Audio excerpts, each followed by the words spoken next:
세계보건기구 WHO 총회가 열렸습니다. 상황이 상황인지라 화상으로 열렸는데요. 트럼프 대통령의 WHO 맹공이 또다시 시작됐습니다. 이번엔 더욱 강력해서 총회 연설도 하지 않았고 또 미국의 WHO 분담금을 중국 수준으로 낮출 수도 있다라고 했습니다. 또 더 나아가서 아예 탈퇴하고 앞으로 안 줄 수도 있다 협박 중입니다. 실제로 미국은 WHO 분담금을 가장 많이 내는 국가입니다. 2018년부터 2019년 분담금 지원을 보면요. 미국이 5억 5천만 달러, 빌 앤 멜린다 게이츠 재단이 3억 7천만 달러, 그리고 스위스의 세계 백신 면역 연합, 영국의 순입니다. 사실 중국은 미국이 내는 돈의 10분의 1도 안 되는 4,300만 달러를 내고 있죠. 그런데도 가브리엘수스 총장은 중국 편만 드는 것 같으니 또 어찌 보면 트럼프 대통령이 화가 난 것도 이해는 갑니다. 그런데 이렇게 맹공을 퍼부으면서 중국의 편안성 비난을 했는데요. 중국은 20억 달러를 코로나 바이러스와 싸우기 위해 특별히 후원하겠다라고 또 이야기를 했네요. 또 유럽 국가들은 이런 시기일수록 WHO를 중심으로 해서 함께 협력해야 한다고 말했습니다. 왠지 트럼프 대통령 조금 머쓱해지는 분위기인데요. 그렇다고 유럽 국가들이 중국에 아주 협조적이거나 또 반기는 얼굴은 아닙니다. 여전히 발원지로서의 책임이나 미안함보다는 이 시기에 마스크나 의료 방호복으로 돈을 벌고 있고 또 좀 싫은 소리 하면 그거 안 주겠다라고 협박하는 중국에도 정이 좀 많이 떨어진 것 같아요. 한 국제정치학자가 말하기를 이제는 G2의 시대가 아니라 G0, 즉 아무도 없는 시대라고 했는데 정말로 그런 시기가 온 것 같습니다. 코로나19로 인해 계속 미루어져 온 1학기 등교, 내일 고3 학생들부터 순차적으로 시작이 됩니다. 하지만 이태원발 지역 감염 신규 확진자가 아직도 나오고 있고 학생들의 또 학부모들의 걱정이 좀 큰데요. 내일부터 진행될 등교 수업 관련해서 이재정 경기도 교육감 연결해서 이야기 들어보겠습니다. 청취자분들 혹시 등교 수업 관련해서 좀 궁금한 점 있으시면 50원의 유료 문자 샵 0951 혹은 TBS 앱을 통해서 의견 보내주세요. 그럼 제가 인터뷰 중간에 소개해드리도록 하겠습니다. 교육감님 안녕하세요. 네, 안녕하세요. 네, 이제 학생들 등교 내일 시작을 합니다. 네, 고3 학생들 등교 준비 어떻게 되어가고 있는지 잠깐만 소개해 주시겠어요? 네, 정말 80일 만에 학교 문을 여는 거죠. 네. 네, 학교는 지금 아주 철저하게 방역 대책도 하고 있고요. 입구에 들어올 때 아이들이 발열 체크를 하기 위해서 열 화상 카메라로 찍고 그걸 화면으로 볼 수 있고 이름 적고 그러고 들어가고 네, 손 씻는 것도 다 방역 작업을 하고 있고 네. 내일 우선 개학을 하게 되면 바로 제일 먼저 하는 것이 계기 수업으로 이 코로나 바이러스에 대한 공부도 하고 어떻게 방역할 것인가, 어떻게 이걸 이겨나갈 것인가 이런 얘기들을 아마 처음 먼저 학습으로 하게 됩니다. 네. 그렇군요. 약간 반대 입장을 갖고 계셨던 걸 제가 기억을 하는데 지금은 어떠십니까? 저는 지금도 여전히 학부모와 학교 전체의 의견을 들어보면 대체로 6월 달에 개학하는 것이 옳지 않겠느냐 네. 이런 얘기들 하고 있고요. 당장 오늘 아침 뉴스를 접해보면 프랑스 같은 경우는 11일 날 개교했다가 일주일 만에 지금 70군데에서 확진이 나오는 바람에 네네. 문을 닫지 않습니까? 네. 그러니까 우리도 지금 이게 자신할 수 없는 상황이거든요. 그래서 그렇게 이제 주장을 했는데 고등학교 3학년 경우는 어차피 수업 일수가 너무 빠듯하고 지금 80일 동안 미뤄놓은 여러 가지 과제도 있고 시험도 봐야 되고 모의고사도 봐야 되고 하는 이런 일정 때문에 아무래도 어려워서 이제 개학을 할 수밖에 없는 상황이죠. 그렇군요. 네, 오늘 교육부가 이제 학생들이 해야 되는 여러 가지 사항들을 발표를 했어요. 예를 들면 건강 자가 진단 제출을 해야 되고 또 몸이 아프면 등교 금지. 그리고 이제 교실 가자마자 책상 닦아야 되고 식사 시간 제외하고는 마스크를 항상 쓰고 있어야 되고 여러 가지가 많습니다. 고3 학생들 이제 다 컸지만 어떻게 우리 교육감님 보시기에 이게 제대로 잘 지켜질지 알아서 해야 되는 거거든요. 네, 이게 정말 걱정스러운 대목이에요. 네. 이제 건강 자가 진단은 그 체크리스트가 있어서 그거대로 해서 집에서 열제해가지고 이제 학교에다 이 온라인으로 제출하게 되거든요. 네네. 그리고 이런 걸 하고 또 학교 오게 되면 이제 생활 속 거리두기를 실천해야 되고 교실도 다 이렇게 거리를 두고 앉을 수 있도록 이렇게 만들어 놓고 식당은 물론 칸막이를 다 해가지고 학생들 간에 서로 이렇게 뭐 완전히 막아놓은 차단한 그런 상태라 잘 돼 있습니다만 이 걱정은 이제 앞으로 6, 7, 8월 이 무더위 속에서 네. 마스크하고 정말 학교 수업 받는다는 게 보통 문제가 아니잖아요. 그렇죠. 네, 이게 큰 대목, 큰 어려움이고 교사들도 마찬가지로 이 마스크를 한 채로 수업을 갖다 계속 해야 된다는 것이 이게 정말 아주 걱정스러운 대목입니다. 그렇군요. 여전히 좀 걱정이 좀 많으신 것 같아요. 특히 뭐 네. 급식이 또 굉장히 걱정이 많잖아요. 지금 뭐 아이들이 물론 따로 뭐 혼밥을 한다라고 하지만 이제 줄을 서야 되고 줄 간격을 좀 이렇게 멀리 뛰어든다 하지만 그것도 잘 지킬까 싶은 생각도 또 좀 드는데 어떻습니까? 그래서 이제 학교별로 교실 배식하는 경우도 있고요. 네. 그리고 이 식탁과 교실에 임시 칸막이를 설치해서 다 이 배식을 배식하기 전에 줄 서서 배식을 받아서 이 거리를 두고 앉아서 먹도록 하게 돼 있는데 문제는 이제 먹고 나서들 아이들이 서로 어울리고 이러는 게 이제 문제가 되겠죠. 네. 그걸 일일이 쫓아다니면서 뭐 이 거리를 둬라 이렇게 할 수도 없고 이런 게 어려움이 우리들 속에 있어서 있는데 가장 중요한 건 결국 아직도 사회가 이렇게 불안하고 경제적으로 어렵고 집안도 여러 가지 이런 상황에서 학생들이 정말 몰두해서 집중해서 공부할 수 있겠느냐 하는 게 제일 전 걱정스러운 대목입니다. 네. 자, 이제 뭐 약간 조금 이제 지자체마다 조금씩 다르잖아요. 이제 경기도 같은 경우는 이제 좀 궁금한데 사실 저는 이제 그걸 받았어요. 어떤 식으로 아이들이 등교해서 공부하는 것을 원하는가, 이게 학부모 설문조사 뭐 이런 것도 있더라고요. 자, 경기도에서는 그럼 고3을 제외한 다른 학생들 뭐 그런 학년들한테는 어떤 식을 권고를 하고 있는지 아니면 학교 자율에 맡기고 있는지 좀 궁금해요. 저희가 이제 그 학교마다 저희 상황이 다 다르거든요. 수가 달라서. 그렇죠. 31개 시군이 뭐 전부 다릅니다. 거기다 이제 학교마다 다르고 학교에 따라서는 이제 과밀 학급이 있는 학교가 꽤 많고요. 네네. 그래서 예를 들면 과밀이라고는 초등학교 32명이 넘고 중고등학교 36명이 넘는 그런 학급도 있어서 일률적으로 이것을 뭐 하기는 어려워서 일단 큰 틀에서 우리가 지침을 내리고 학교마다 그것을 선택적으로 할 수 있도록 이렇게 해서 어떤 학교는 뭐 학년 학급별로 시차 등교도 하거나 학급 단위로 오전 오후반을 운영하거나 또는 뭐 원격 수업과 등교 수업을 병행해서 운영하거나 이렇게 여러 가지 방향의 방법들을 학교 스스로가 그 규모와 여러 가지 면에 맞도록 선택하도록 이렇게 좀 하고 있거든요. 네. 어떤 학교들은 학구제로 하거나 격일제로 하거나 이렇게 하는 것도 있으리라고 생각합니다. 네, 이게 뭐 학교마다 다 사정이 다르니까 학교들이 좀 자율적으로 뭐 순번제나 격일제나 시차 등교나 이런 거를 알아서 하도록 그렇게 하고 계신다는 말씀이신데 만약에 나는 아무래도 아이를 학교에 보내는 게 불안하다. 그래서 안 보내게 되는 경우는 어떨까요? 이거 뭐 체험학습이나 이런 걸로 대신 내고 뭐 할 수가 있는 건가요? 이게 걱정스러운 대목이에요. 가령 뭐 한 반에 1명, 2명 정도는 물론 괜찮겠지만 걱정스러워서 뭐 5, 6명이 안 왔다 그러면 이게 사실은 보통 문제가 아니거든요. 제일 저도 이제 우리 간부들하고 얘기하면서 이렇게 안 오는 학생들을 어떻게 할 거냐는 문제인데 이런 경우에 적절하게 집에서 이 자가 수업을 할 수 있는 프로그램을 만들어내면 출석한 거로 인정을 해주지만 그렇지 않은 경우는 출석으로 인정하기 상당히 어려운 거죠. 더구나 이게 지금 심각 단계나 경계 단계에서는 이런 게 인정할 수 있지만 그것도 최대로 20일밖에 인정을 못 해줍니다. 아, 최대 20일? 네. 그러니까 이제 이런 면으로 보면 학생들이 어떻든 학교로 와야 되는 것이죠. 그렇군요. 그럼 심각 단계나 이렇게 올라가더라도 최대 20일밖에 인정이 안 되고 그래서 어차피 학교에 학생들이 와야 된다. 고민이 좀 많으신 것 같아요. 이 부분에 대해서. 네, 지금 경기도 교육감 이재정 교육감님과 인터뷰하고 있습니다. 지금 이제 가장 강하게 주장을 하셨던 부분이 있습니다. 네, 9월 학기제. 이 부분에 대한 생각 아직도 강하게 갖고 계세요?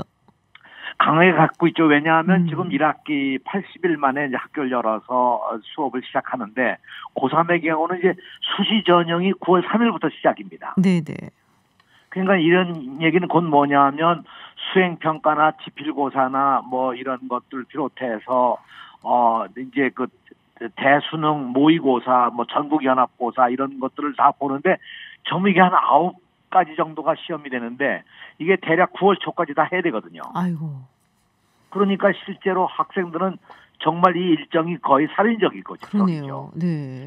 그런데 이것이 이제 예정대로 다 아무 사고가 없이 잘 진행돼야 이렇게 되는 건데 만약에 고3의 경우에 어떤 학생이 감염이 됐다. 그럼 그 학생이 있는 학교는 즉시 이제 출석해서 하는 대면 수업을 못하고 온라인 수업으로 돌아갈 수밖에 없습니다. 네네. 이런 상황이 올 때 어떻게 이것을 진행해 나갈 수가 있겠느냐 게 걱정스러워서 사실 저는 차라리 이럴 바에야 1학기부터 1학기 수업을 제대로 못하면 모두가 다 이 학습에 손실이 되는 거 아니겠습니까? 네네. 그러니까 제대로 못하면 안 되니 이것을 2학기까지 길게 가져가서 1학기를 좀 완성시킬 수 있도록 했으면 좋겠다. 온라인 수업도 완성 단계로 이르게 하고 대면 수업도 좀 더 충실하게 하고 그래서 가면 안전하지 않겠느냐. 네. 또 그렇다고 해서 지금 12월 3일 날 예정되는 수능 시험 때 이게 과연 코로나 바이러스가 다시 확산되게 되면 지금 의료계 예언처럼 네네. 이것도 보통 문제가 아니잖아요. 그렇죠. 그래서 저는 일단 플랜 B로 어떻든 이 9월 학기제를 하기 위한 이번에 1학기를 2학기까지 길게 하고 내년 1학기 때를 2학기로 해서 하고 그동안에 이제 법적인 걸 다 조정을 해가지고 내년 9월부터 정식으로 9월 학기제로 들어가면 큰 문제가 없이 넘어갈 수 있지 않겠냐 이런 예견이 제가 가지고 있는 하나의 대안입니다. 그렇군요. 그러니까 이번에 이제 어떻게 될지 모르니까 플랜 B로 지금 1학기 사실 1학기 거의 끝나가는 거거든요. 원래로 보면은. 근데 이거를 좀 늘려서 이제 원래 2학기까지 다 합해서 1학기로 하고 그리고 그 다음에 이제 오게 되는 봄 학기를 2학기로 하는 그래서 좀 자연스럽게 9월 학기제로 가자라는 말씀이신데 그게 이제 또 그런 얘기도 있더라고요. 이게 취업 시즌하고 같이 맞물려서 가기 때문에 좀 어려움도 있고 그러면 이제 말씀하셨던 대로 법 개정도 해야 되는 부분도 있고 이게 생각보다 이렇게 쉽지는 않다라는 얘기도 있던데요. 네, 쉽지는 않지만 사실 역대 정권이 다 이 문제는 합의된 내용이거든요. 네네. 거의. 그리고 실제로 우리가 이 학제를 바꿔온 것이 가령 미 군정 때 처음으로 4월에 개교해서 2학기제를 했고요. 그게 1945년에. 네네. 그 다음에 1962년 5.16 군사 구타태가 일어난 다음에 바꾼 것이 4월 학기제를 3월로 바꾼 것이 유일한 변화입니다. 네. 그 사실 이번이 이걸 바꾼다 그러면 적어도 한 60여 년 만에 이제 처음 바꾸게 되는 건데 저는 4차 산업혁명이라는 큰 변화와 함께 문화적 변화 상황에서 우리 온라인 수업도 이렇게 정말 혁신적으로 정말 아주 전 세계 아마 거의 최초일 겁니다. 도전적으로 우리가 이루어가고 있으니까 이런 변화를 할 때가 아니겠느냐 저는 그렇게 생각하는 거죠. 그렇군요. 자, 지금 조희연 서울시 교육감 같은 경우는 수능을 좀 더 늘리는 이야기를 했거든요. 한 달 정도 이렇게 미루는 이야기를 했는데 지금은 이제 12월 3일로 돼 있잖아요. 교육감님께서는 어떻게 조금 더 늘리는 것에 대해서는 어떻게 생각하세요? 근데 지금 실제로 이제 수시 전형이 벌써 9월 3일부터 시작되는 일정으로 되어 있는 데다가 대학 입시를 그렇게 바꾸기가 쉽지 않을 겁니다. 왜냐하면 모든 대학의 입시 요강이 이미 다 결정이 거의 다 돼가고 있는 상황이거든요. 제가 알기로는 아마 5월 중에 대개 확정이 되는데 이 관계가 어렵고 대학도 또 법적으로 보면 3월 1일에 개학을 하도록 되어 있거든요. 네네. 법정 개학이. 그러니까 이런 여러 가지 문제를 보면 한 달 연기하는 걸로 문제 해결이 되겠느냐는 거죠. 다시 말하면 수업을 할 수 있는 기간을 조금 더 주자. 그것이 이제 조희연 교육감의 주장인데 한 달 연기하는 것으로 그렇게 충분한 거에 될 수가 있을까 하는 의문이 들어서 사실 저는 오히려 이거보다는 오히려 차라리 아까 얘기한 가을 학기제로 한다면 1학기, 2학기 수업을 충분히 내년 봄까지 하고 그리고 5월 말쯤 우리가 수능 시험을 보는 걸로 하면 오히려 안정적으로 운영해 갈 수 있는 게 되지 않겠느냐 이런 걸로 전 제안을 한 겁니다. 그렇군요. 알겠습니다. 네, 교육감님 오늘 말씀 고맙습니다. 네, 고맙습니다. 안녕히 계십시오. 네, 지금까지 이재정 경기도 교육감과 이야기 나눴습니다. 네, 이번에는 여의도 고등학교 교장 강요식 선생님 연결해서 이야기를 좀 들어보도록 하겠습니다. 선생님 안녕하세요. 예, 안녕하세요. 네, 내일이면 고3 학생들이 개학을 하게 됩니다. 굉장히 오랜만에 학생들 만나실 것 같은데요. 그렇죠. 예, 선생님들 어떠신가요? 좀 약간 뭐 긴장도 되면서 또 반갑기도 하고 하실 것 같아요. 무엇보다도 반갑지요. 네. 어서 그 애들을 좀 봤으면 싶은 그런 마음이 우선이고요.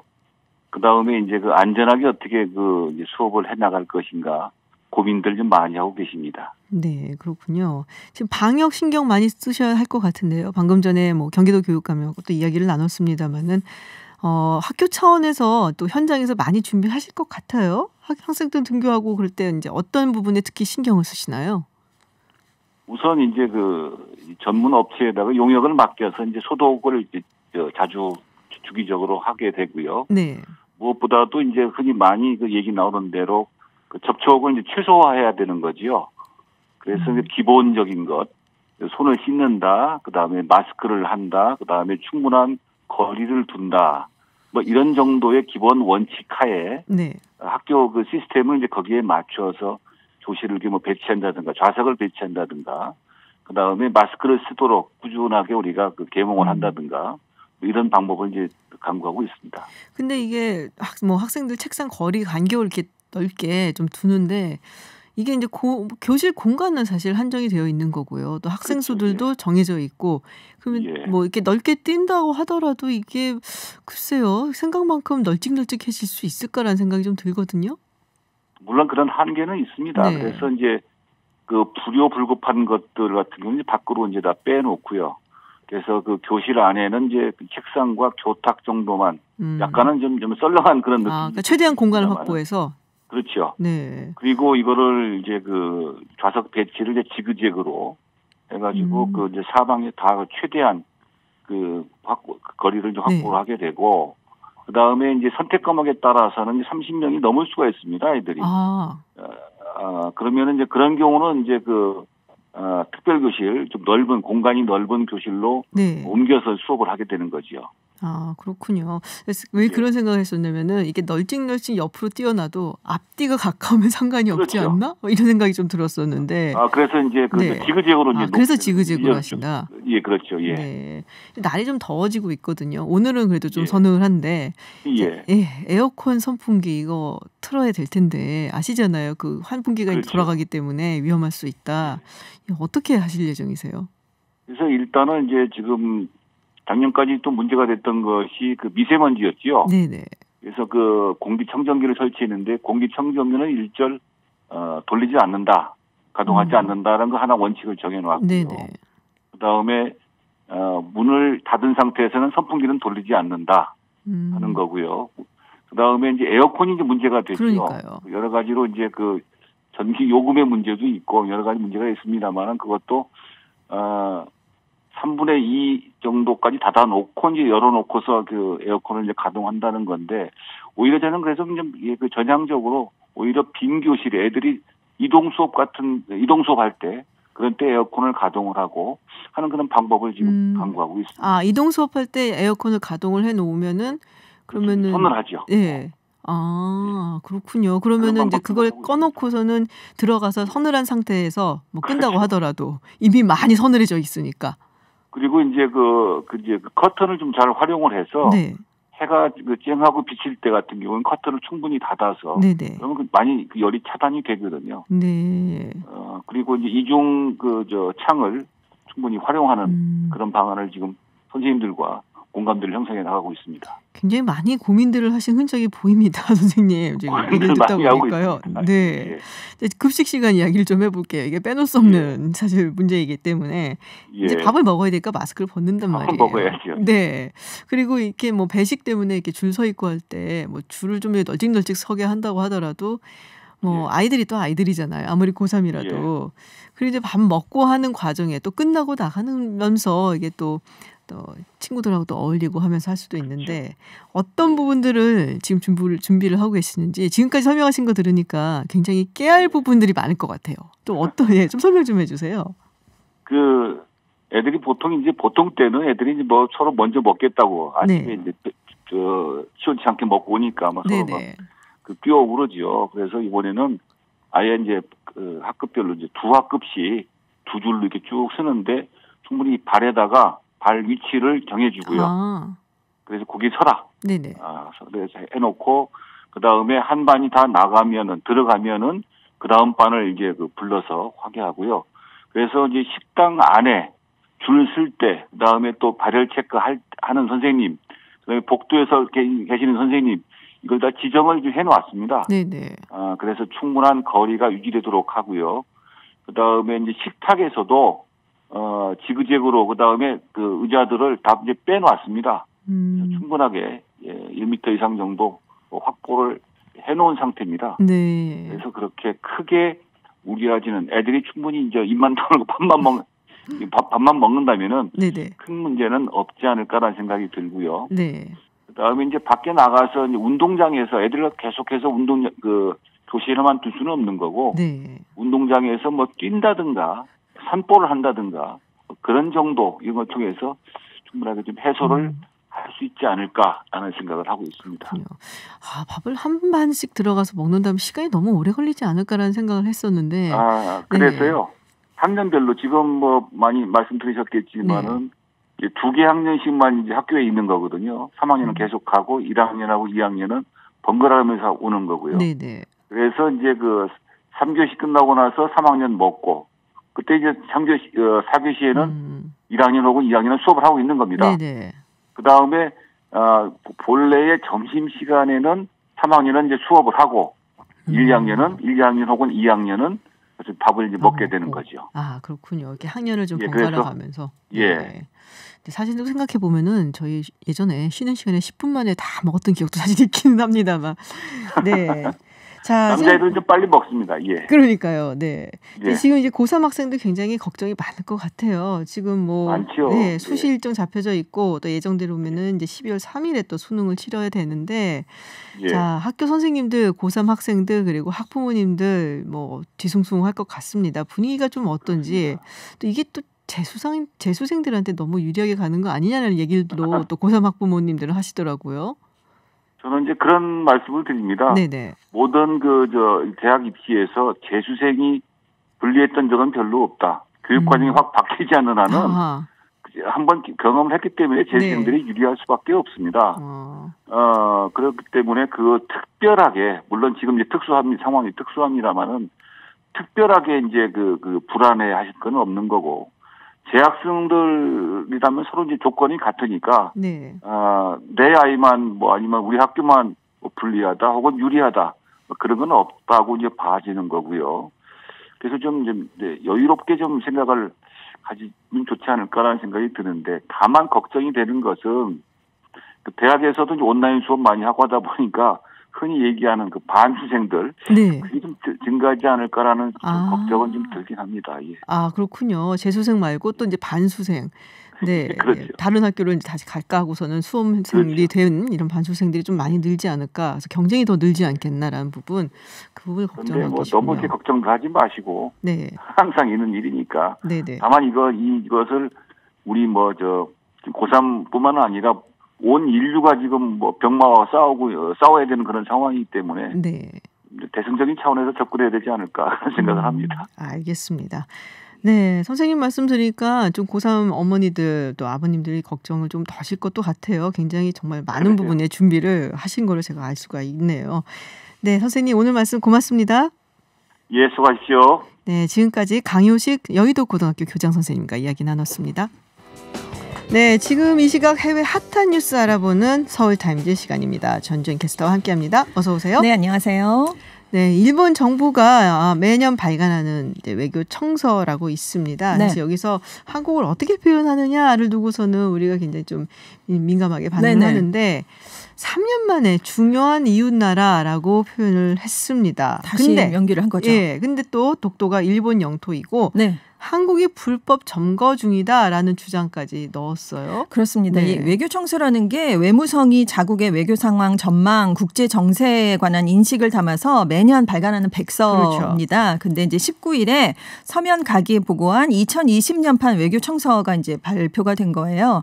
한국은 일본에 있어 중요한 이웃나라, 이 표현을 다시 명기했는데 2017년에 한국을 전략적 이익을 공유하는 가장 중요한 이웃나라라고 적었다가 2018년, 2019년에는 이런 표현을 뺐습니다. 네. 이제 3년 만에 이제 중요한 이웃나라라는 문구는 되살아났는데 전략적 이익을 공유하는 이 부분은 이제 여전히 빠졌고요. 그리고 이제 독도에 관해서는 역사적 사실에 비춰보더라도 국제법 상으로도 명백하게 일본 고유 영토다라는 주장을 또다시 반복을 했고요. 네. 한국이 불법 점거를 계속하고 있다. 이렇게 적었습니다. 그러니까 2017년까지는 독도가 자국 영토라고 주장을 하지만 한국이 불법 점거하고 있다. 이런 내용은 안 넣었었거든요. 근데 2018년부터 계속 불법 점거라는 표현을 사용하고 있습니다. 그리고 일본군 위안부 문제, 강제징용 배상 판결 이렇게 양국의 외교 현안에 대한 내용도 담겼는데 일본군 위안부 문제와 관련해서는 성노예라는 표현을 쓰는 건 사실에 어긋나고 이런 점을 2015년 한일 위안부 합의에서 한국도 확인했다라고 또 올해 외교청서에서도 주장을 했습니다. 그리고 뭐 지소미아, 뭐 대법원의 징용 배상 판결에 이어진 일본의 수출 규제 강화, 뭐 이런 양국 간 갈등에 대한 기술도 이번에 들어갔는데요. 네. 그래서 한일 관계에 어려운 상황이 이어졌다, 뭐 이런 내용들이 담겼습니다. 그래서 우리 외교부가 오늘 오전에 소마 히로이사 주한 일본 대사관 총괄 공사를 즉각 조치했어요. 그래서 일본의 부당한 독도 영유권 주장을 철회하라고 촉구하는 성명까지 발표를 했습니다. 네, 뭐 일본 어떻게 보면은 이제 이전보다 조금 누그러졌는데 네. 또 다시 그렇지만 항상 우리가 양보할 수 없는 부분에 대해서 여전히 또 건드리는 모습을 또 보였어요. 네. 네, 뭐 그때 즉각적으로 우리가 민감하게 반응할 것까지는 없겠지만은 어쨌든 뭐 계속 한번 보고 이게 그렇습니다. 또 일본이 한국에 대한 정책이 어떤 식으로 어떤 방향으로 갈지를 좀 보여준다고 해야 되나요? 전망할 수 있게 하니까요. 네. 자, 이게 또 굉장히 소식이 뭐랄까요. 오늘 하루 종일 얘기가 나오더라고요. 외신에서는. 네. 자, 코로나19 백신 임상시험 초기 단계에서 긍정적인 결과가 나왔다. 이게 정확히 어떤 얘기인가? 이게 지금 모더나라는 기업인데요. 그렇습니다. 네. 미국의 바이오 기술 기업이에요. 네네. 모더나가 18일에 mRNA-1273이라고 이름 붙인 코로나19 백신 후보 물질을 이제 투여를 했다. 그 결과치를 발표를 했습니다. 18세에서 55세 참가자 45명에게 그러니까 임상시험 일상을 네. 해본 거예요. 근데 이 45명 모두에게서 코로나19 항체가 형성이 됐다고 합니다. 이번 시험이 보통 4단계로 이루어지는 임상시험이 1단계였는데요. 참가자들을 25 마이크로그램, 100 마이크로그램, 250 마이크로그램 그룹으로 나눠서 4주 간격을 두고 2번 투여를 했습니다. 근데 투여량에 따라서 코로나19에 감염됐다가 회복한 사람과 비슷하거나 그 이상 수준의 항체가 형성이 됐다. 이렇게 지금 발표가 됐어요. 그리고 참가자 중에 8명에게서는 바이러스를 무력화하는 중화 항체도 만들어졌다. 이렇게 설명을 했습니다.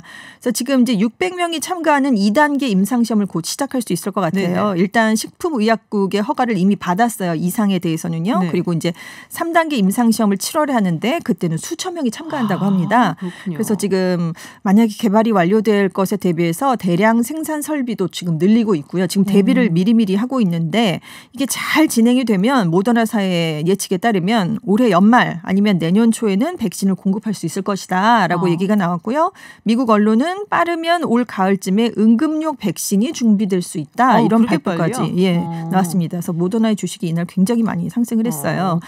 하지만 이제 낙관론에 대해서 경계하는 그렇죠. 목소리는 항상 나오죠. 희소식이다, 반긴다 이런 얘기는 다 했지만 그래도 많이 지금 돌이켜보면 수많은 백신들이 1단계에서는 결과가 좋았는데 그 다음 단계에서 안 좋았던 경우도 있으니까 조금 더 신중하게 판단을 하면서 좀 기다려봐야 되겠다. 보통 3상까지 가는 게 보통이고 3상에서 보고서는 이제 아무래도 샘플 수가 굉장히 많으니까 그렇죠. 거기서 잘 되면은 이제 인정을 받는 경우인데 뭐 잘 되면은 좋겠는데 이게 아직까지는 그래도 좀 모르니까 좀 신중하게 지켜봐야 된다라는 이야기인 것 같습니다. 사실 이게 변종 바이러스라서 백신이 과연 효과가 있겠다는 얘기도 있었거든요. 자꾸 그런 얘기가 많이 나왔었죠. RNA 바이러스니까요. 맞아요. 그래서 치료제를 개발하는 게 더 빠르지 않겠냐라는 얘기도 있었는데 어쨌든 치료제도 나오고 백신도 나오면은 뭐 좋지 않을까라는 생각이 좀 듭니다.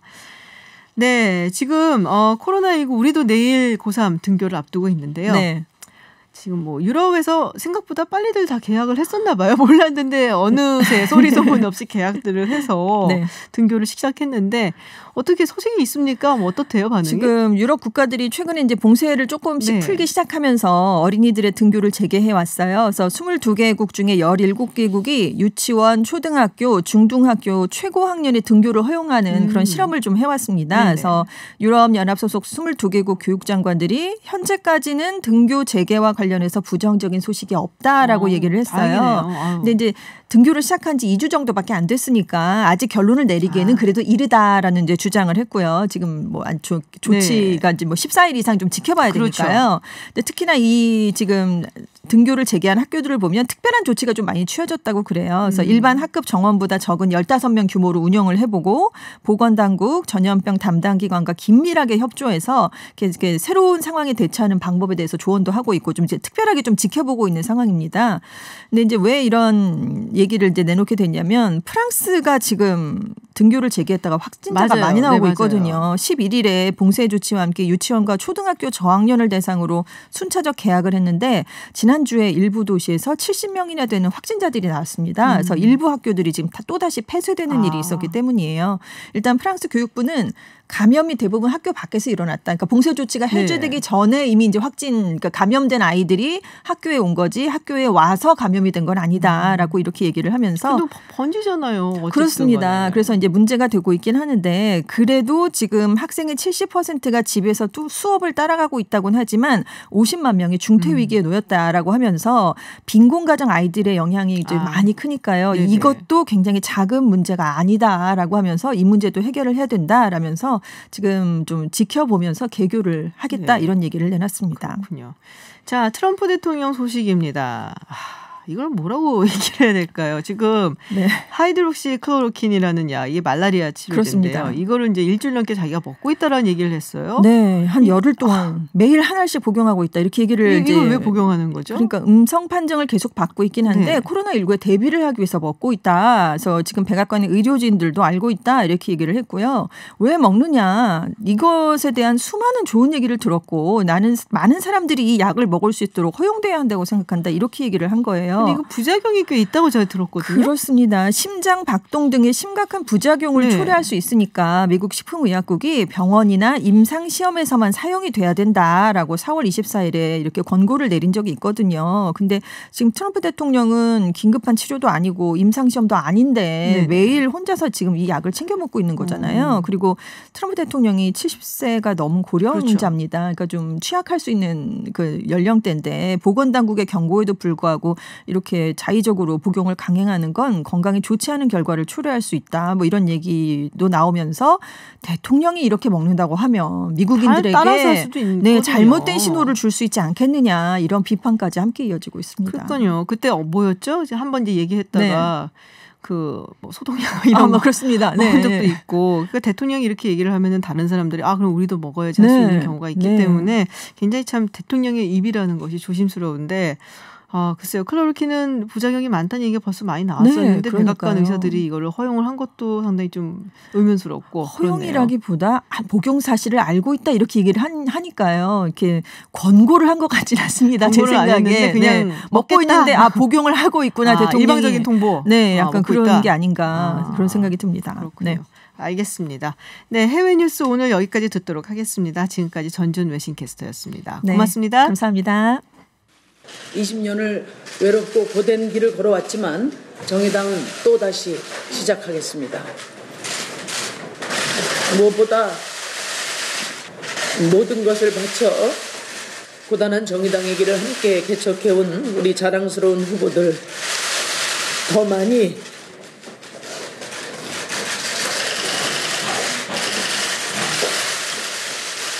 당선시키지 못해서 정말 미안합니다.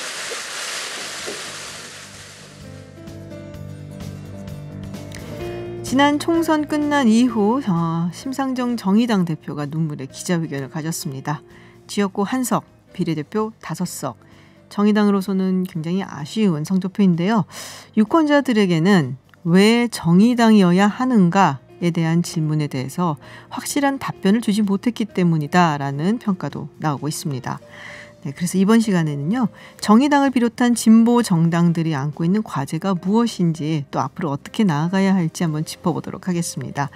정의당 대표 지냈던 선호선 노무현 재단 이사 나오셨습니다. 안녕하세요. 예, 안녕하세요. 반갑습니다. 네, 굉장히 오랜만에 뵙는 것 같아요. 방송도 모처럼 그렇고. 방송 요즘 잘 안 나옵니다.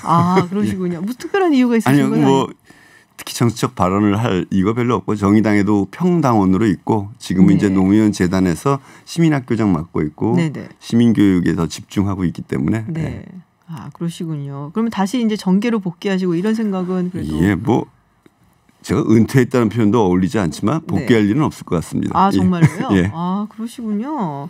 자 시민학교 교장 뭐 여러 가지로 이제 시민 민주주의를 꿈꾸시는 것 같아요. 지금 이제 말씀을 들어보니까 이런 일을 하신 것 같아요. 시민 자서전 쓰기.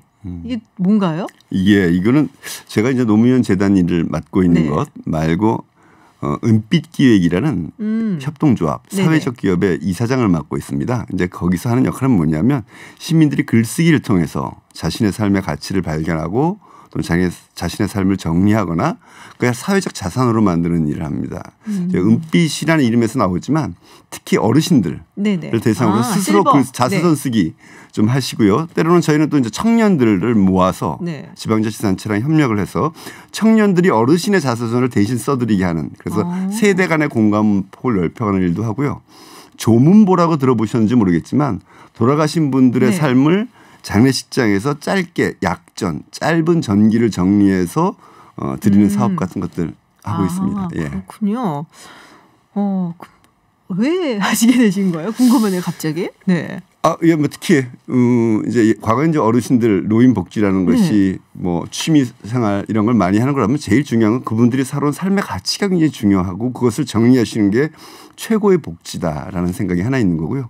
세대 간의 어떤 이해를 위해서는 그 세대가 겪은 거창한 정치사 이런 것만이 아니라 한 개개인의 삶이 사회적 자산으로 공유되는 것이 굉장히 중요하겠다라는 문제의식 같은 것도 있고요.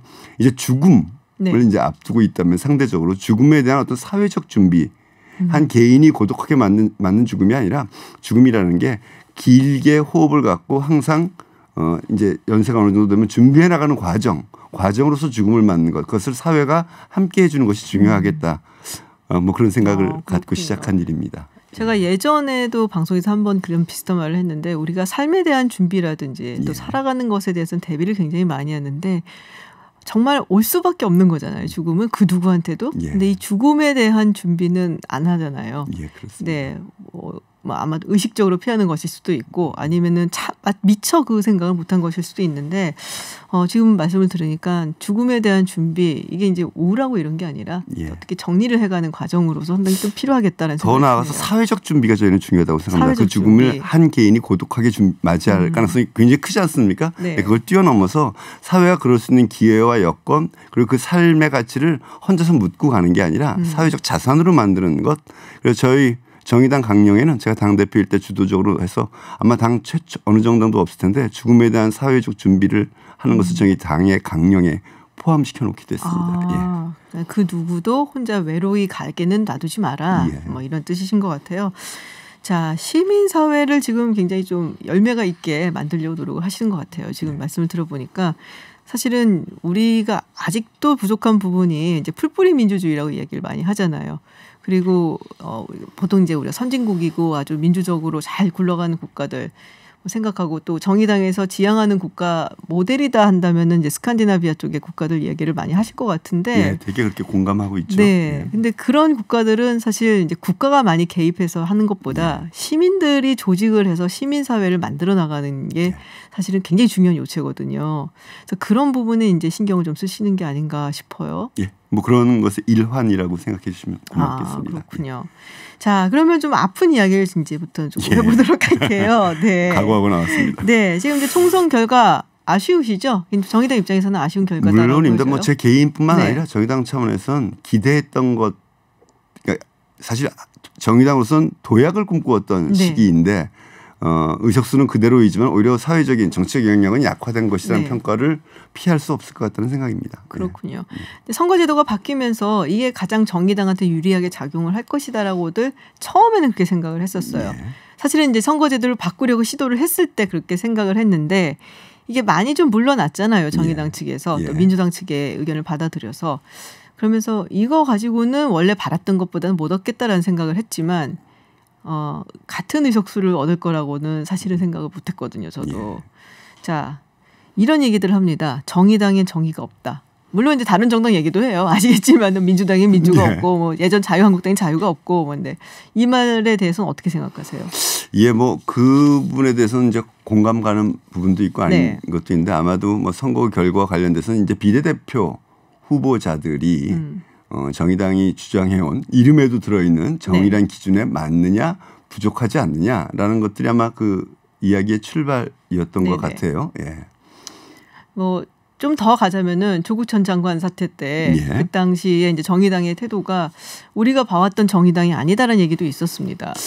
예, 저는 사실 오늘 이제 제가 정의당의 평당원입니다. 그리고 전 대표란 무게라는 게 제가 뭐 무겁다는 뜻이 아니라 그 어떤 책임감 같은 것들을 갖고 있지만 지난 과정에서 잘 모르기도 하고요. 대표가 또는 당 지도부가 어떤 고민을 했는지 구체적인 건 잘 모르기 때문에 제 얘기는 한계가 있다는 걸 전제로 드리는 말씀인데 저는 지금 예를 들면 민주당 이중대라든지 정의당에 정의가 없다는 말은 맞습니다만 뭐 조국 사태 때 좀 더 단호하게 대처했어야 된다든지라는 것들은 조금 좀 시각을 달리할 수도 있다. 저는 그렇게 봅니다. 특히 이제 조국 장관 문제는 뭐 지금도 이야기하기 굉장히 어렵습니다만 대전제 그거죠. 자기 진영의 일이라고 눈 감을 일은 아니다라는 것이 하나 있고요. 두 번째는 그때 당시 굉장히 어지러운 보도가 많았고 지금 돌이켜보면 상당히 많은 부분들은 검찰에 이게 검찰이 의도적으로 흘린 것들이었다라는 것들을 돌이켜본다면 저는 결국에는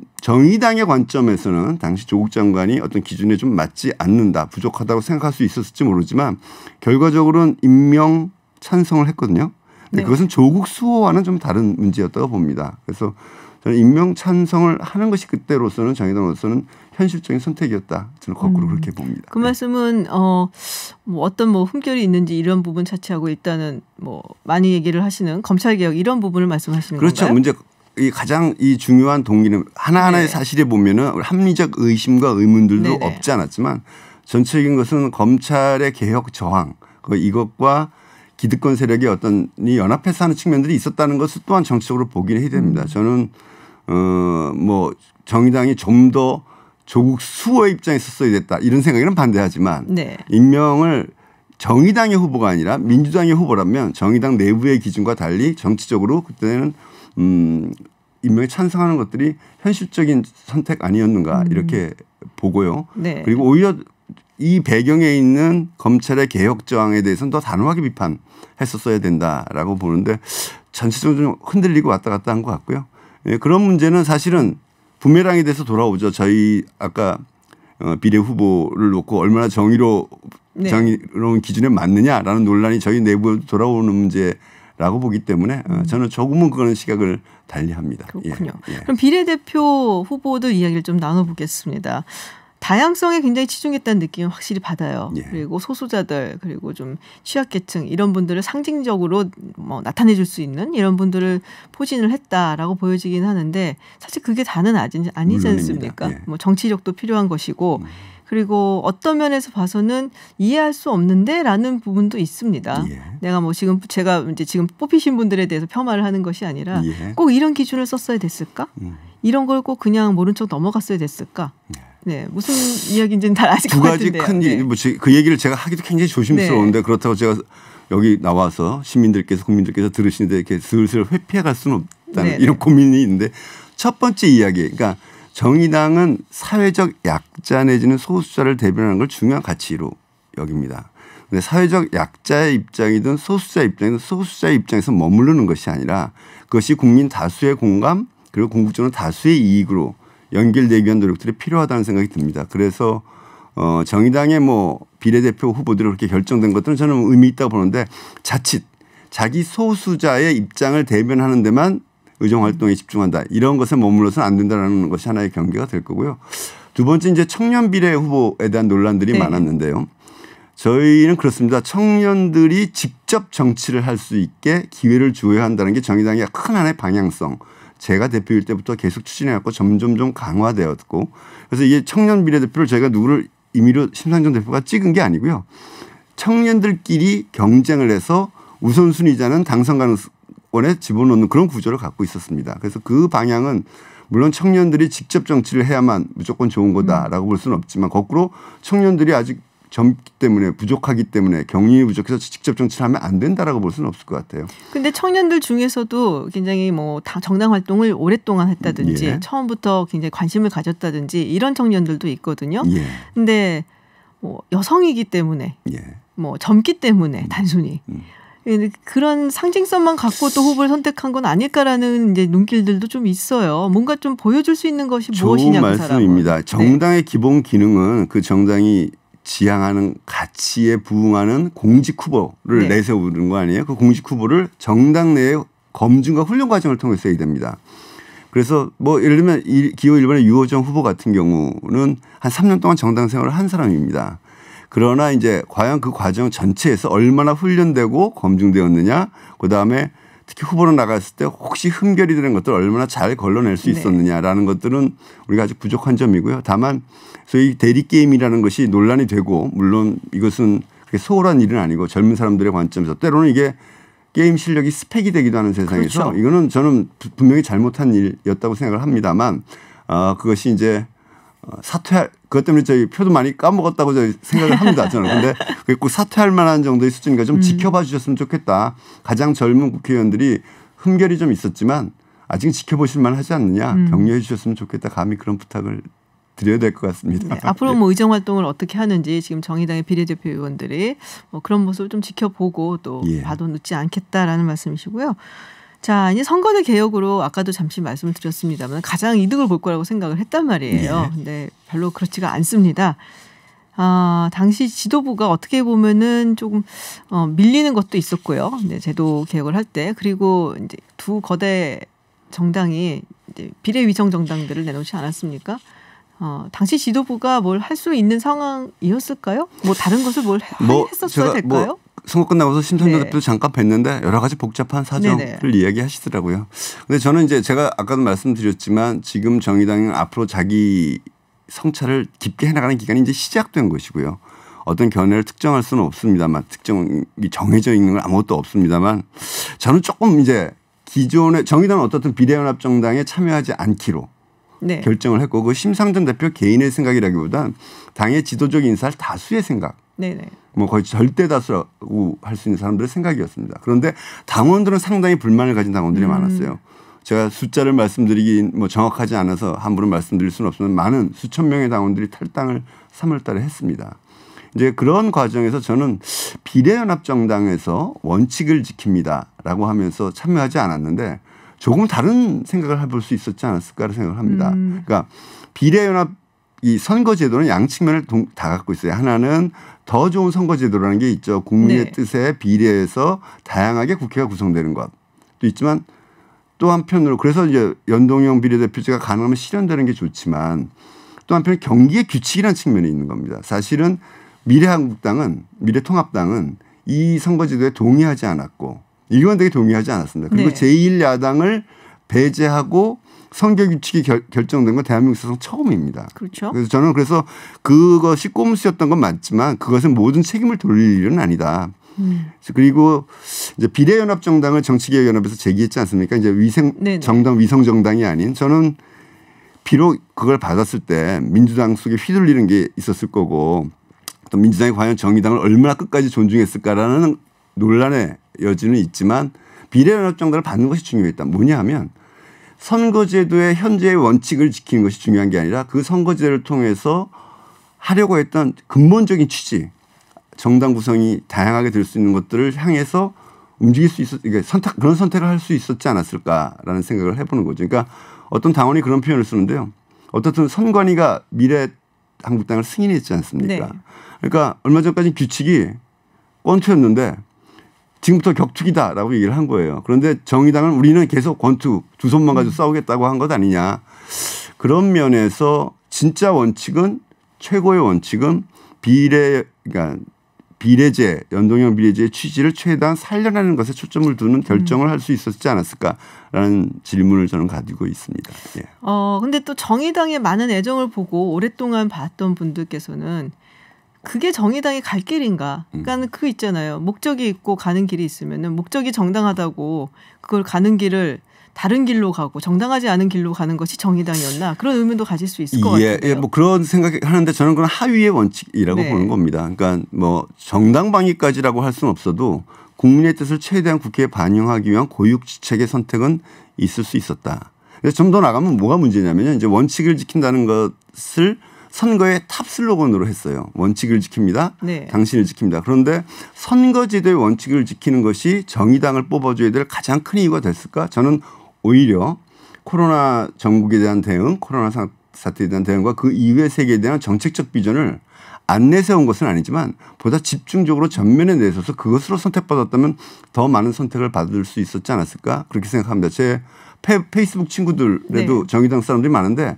다 그 부분 저희가 원칙을 지켰습니다만 강조하지 우리는 어떻게 코로나 전국을 대처하고 어떻게 코로나 이후의 사회를 어떤 정책을 펼쳐나가겠습니다에 대한 홍보를 찾아보기는 쉽지는 않았습니다. 그러니까 뭔가 아젠다를 끌고 나갔어야 되는데 그 부분이 아쉽다는 말씀이시고 지금 코로나19 말씀을 하셔서 말인데요.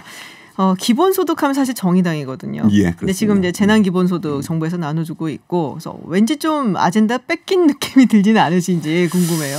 그런 게 있습니다. 그것뿐만 아니라 공적 마스크에 대한 얘기도 정의당이 먼저 했고요. 그다음에 그린 뉴딜 얼마 전에 문재인 대통령이 그 국무회의에서 토론을 통해서 그린 뉴딜을 적극적으로 검토하라고 하셨던 것도 심상정 대표의 대표 공약이기도 했습니다. 그래서 저는 그런 게 있는데 무조건 반대를 하는 야당에는 모르겠지만 어느 정도 찬성도 하고 타협도 하는 모든 야당이 다 억울할 거예요. 그렇게 생각하면 저는 그건 억울해할 일은 좀 아니다. 그러니까 민주당이 그걸 흡수해 나가는 것들이 좀 답답하고 평가받지 못한다는 생각이 있겠지만 저는 언론에서는 조금 대접을 못 받아도 SNS도 있고요. 1인 미디어도 있고 하물며 태극기 부대도 자신들의 지지자를 그렇게 모아나갑니다. 저는 방향만 분명하다면 그리고 이 과정에서 정의당이 주장한 것이 어떻게 실현된다면 그것이 축적된다면 정의당에 대한 신뢰가 집권을 맡길 수도 있겠다는 신뢰가 쌓여져 나갈 것이다. 그러니까 차별성이라는 게 차이가 있는 주장의 차이에서 시작되지만 결국엔 성취로서 평가받고 인정받아야 된다. 그것을 꾸준하게 해나가야 된다는 좀 인내심과 담대함을 가질 필요가 있지 않을까 그렇게 생각합니다. 또 뭐 진보 정당 하면은 뭔가 선명성을 기대하시는 분들도 있기 때문에 제가 질문을 드려봤습니다. 시간이 별로 많지가 않아서 질문을 하나 좀 드려볼게요.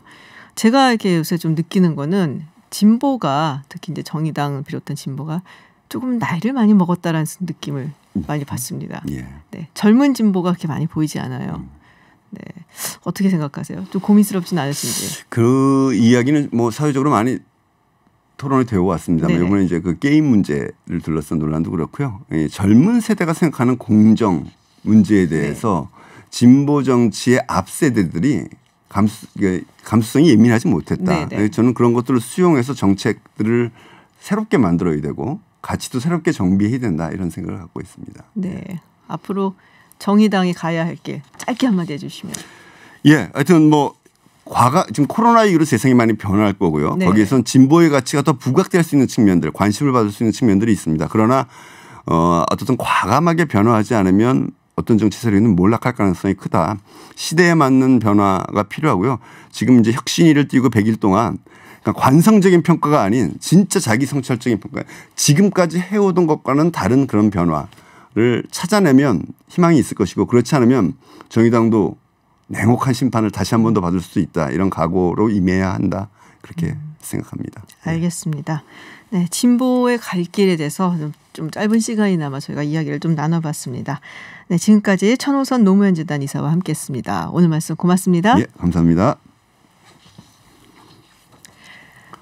김지윤의 이브닝쇼 오늘 준비한 소식은 여기까지입니다. 저는 내일도 저녁 6시 20분에 다시 찾아오겠습니다. 지금까지 김지윤이었습니다.